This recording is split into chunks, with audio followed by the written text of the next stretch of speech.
जान सबको। जय विजय। भगवान श्री हरि के दो द्वारपाल है, द्वार पर सेवा में खड़े हैं। मैया लक्ष्मी जी श्री हरि के चरण को स्पर्श करती हैं और जैसे ही स्पर्श हाथ, जैसे ही भगवान अभी छुई नहीं है, स्पर्श हुआ नहीं, हाथ जैसे ही भगवान के चरण पर रखना चाहती हैं थोड़ा चरण सेवा करने के लिए, तो माँ के हाथ का ताप भगवान के सुकोमल चरण पर लगा। भगवान सहज गए, सिहर गए। और जैसे ही सिरे माँ ने देखा भगवान की तरफ, क्या हुआ प्रभु? बोले नहीं नहीं कुछ नहीं। अरे कुछ तो हुआ। बोले बस आपके हाथ का ताप सहन नहीं हुआ। माँ ने कहा इतने सुकुमार हो आप कि मेरे हाथ का ताप सहन नहीं हुआ। भगवान कितने सुकुमार हैं जानते हैं? किशोरी जी से कई गुना ज्यादा सुकुमार राम जी हैं। और कैसे हैं? किशोरी जी वो हैं, माँ लक्ष्मी वो हैं जो बैकुंठ में जब विचरण करने के लिए निकलती हैं तो कमल के पराग को, कमल के पुष्प के पराग को मार्ग में बिखेरा जाता है कि लक्ष्मी जी उसी पर चले, कठोर धरती पर नहीं चल सकती। पराग मतलब कमल की पंखुड़ियों का पाउडर बना दिया जाता है। पंखुड़ियां भी नहीं गिराते कि पंखुड़ियां भी चुभ जाएंगी, इतनी कोमल चरण माँ लक्ष्मी के हैं। तो उसे पाउडर पराग बना दिया गया और उसको बिखेरते हुए सेविकाएं आगे चलती हैं, उसके ऊपर माँ लक्ष्मी चलती हैं। इतनी कोमल है कि कमल की पंखुड़ी चुभ जाएगी। लेकिन इतनी कोमल जिनके चरणों में कमल की पंखुड़ी भी चुभ जाती है, ऐसी कोमलाधिपति कमलापति भगवान श्री विष्णु उस मैया के हाथ के ताप को भी सहन नहीं कर सकते। इतने कोमल है महाराज, इतने सुकुमार है। मैया ने कहा प्रभु ये तो आप नाइंसाफी कर रहे हैं। भगवान ने कहा क्या? मैं चरण सेवा करना चाहती थी, स्पर्श नहीं किया, ताप से ही आपको कष्ट होने लगा। आप तो वो हैं जो बड़े बड़े युद्ध क्षेत्रों में अपने प्रतिद्वंदी से मार भी खाते हैं, गदा का प्रहार भी सह लेते हैं, और मैं थोड़ा सा हाथ रखना चाहिए तो आपको कष्ट होने लगा। तो भगवान ने कहा परमात्मा किसे कहते हैं जानती है? ईश्वर कौन है? परमात्मा कौन है? परमात्मा जिसमें धर्म अधर्म, सत्य असत्य, कठोर सरल सब बराबर बराबर निहित हो, वही परमात्मा है। भगवान का वक्षस्थल धर्म है तो ये पीठ अधर्म है, ये पुण्य है तो ये पाप है, ये सत्य है तो ये असत्य है, ये सहज है, सुकुमार है, और ये बहुत कठोर है।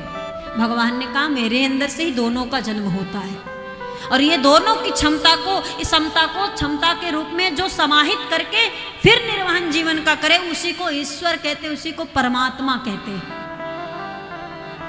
हम सब में भी है, अच्छाई बुराई सब में है, लेकिन किसी की बुराई ज़्यादा है, अच्छाई कम है, और किसी की अच्छाई ज़्यादा है तो बुराई कम है दोनों सब में, लेकिन प्रधान एक अलग होगा। या तो बुराई ज़्यादा होगी, लोग बुरे ज़्यादा कहते होंगे, या अच्छाई ज़्यादा होगी, लोग अच्छा ज़्यादा कहते होंगे।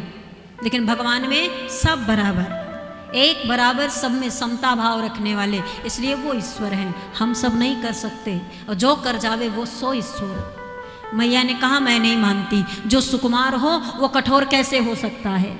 भगवान ने कहा प्रमाण चाहिए। माँ ने कहा क्या प्रमाण देंगे? तुरंत जय विजय को बुलाए। जय विजय आए। भगवान ने कहा जय विजय से गदा उठाओ, मेरे पीठ पर प्रहार करो। जय विजय कांपने लगे, प्रभु ऐसा कौन सा अपराध कर दिया जो इतना बड़ा दंड दे रहे हैं? अपने स्वामी पर हम प्रहार करें? भला ऐसा हो सकता है? भगवान ने कहा मैं आदेश दे रहा हूं, प्रहार करो। जय विजय ने कहा ना, हम आपको नहीं मार सकते, आप हमारे स्वामी हैं, हमारे परमात्मा, हमारे भगवान है, अपने भगवान पर प्रहार क्यों कर रहे? भगवान ने कहा तुम जानते हो हमारी आज्ञा का उल्लंघन कर रहे हो, हमारे आज्ञा के उल्लंघन का परिणाम क्या होगा पता है? जय विजय ने कहा जो दंड देना हो सब मानने को तैयार, लेकिन आप पर प्रहार नहीं करेंगे। इनका अपना प्रेम भाव और सेवक भाव था, ये भी गलत नहीं थे। भगवान ने कहा ठीक है, अब तो प्रहार करना ही पड़ेगा, क्योंकि ये भगवान श्री हरि का संकल्प है और हरि जी के संकल्प में कोई विकल्प नहीं होता है। अब प्रहार तो जय विजय करेंगे, नहीं अभी तो आगे ही सही पर प्रहार करना पड़ेगा। मैया ने कहा अब क्या करने वाले हो? बोले दिखाता हूँ। जय विजय को द्वार पर भेजे और आदेश देकर भेजे कि मैं शयन करने जा रहा हूँ, अंदर किसी को आने मत देना। जय विजय बोले ठीक।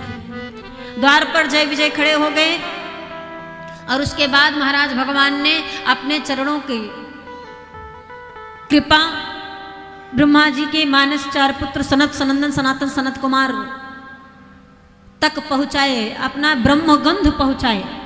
और ये ब्रह्मगंध जैसे ही सनत कुमारों के पास पहुंचा, सनत कुमार इस गंध के साथ खींचे चले आए भगवान साकेत बिहारी के पास आए और द्वार पर जैसे ही पहुंचे द्वारपाल खड़े, अंदर जाना चाह रहे हैं, हमें अंदर जाने दो, भगवान हमको बुलाए हैं। बोले नहीं हम नहीं जाने देंगे, भले ही बुलाए हैं। अरे नहीं हमको दर्शन करना है। बिल्कुल नहीं जा सकते आप, बिल्कुल दर्शन नहीं कर सकते भगवान शयन मुद्रा में। अच्छा ठीक है तुम खुद जाकर पूछ लो कि प्रभु सनत कुमार आए हैं, मिलना चाहते हैं, मिल लीजिए, जाओ। उन्होंने कहा मैं भी नहीं जाऊंगा, मेरे भगवान इस समय विश्राम अवस्था में हैं, मैं भी नहीं जा सकता, उनका सख्त आदेश है, हम अंदर नहीं जाने देंगे। बोले बिल्कुल राक्षसी स्वभाव कर रहे हो हमारे साथ, ये राक्षसों जैसा स्वभाव है आपका, बैकुंठ में रहकर राक्षस वाला स्वभाव। मैं श्राप देता हूं कि राक्षस हो जाओ, 3 कल्प राक्षस बनकर धरती पर पैदा होगी। और जैसे ही श्राप दिए वैसे श्रीहरि चले आ रहे। राम राम राम राम, ये क्या कर दिया आपने, श्राप दे दिया। भगवान तब तक नहीं है जब तक ये श्रापित नहीं हुए, और जैसे श्राप मिला वैसे चले आए, क्योंकि ये चाहते थे कि श्रापित हो। और आए तो अब जय विजय रोने लगे, प्रभु बताइए हमारा क्या अपराध है, आपने आदेश दिया था कि अंदर नहीं आने देना, नहीं आने दिया तो श्राप दे दिया, ये हमको राक्षस बना दिया, हम कोई अपराध किए? अरे सेवक का धर्म है स्वामी के आज्ञा का पालन करना। भगवान ने कहा अभी तुमको बहुत ज्ञान आ रहा है, अभी बता रहे हो कि सेवक का धर्म है स्वामी की आज्ञा का पालन करना, और मैं जब बोला था कि गदा मारो तब कौन से स्वामी का आज्ञा का पालन नहीं किए? तब कहाँ गया था तुम्हारा ये ज्ञान? तुमने कहा था ना उसके बदले में कोई भी सजा दोगे, कोई भी दंड दोगे मंजूर, तो ये दंड है, जाओ।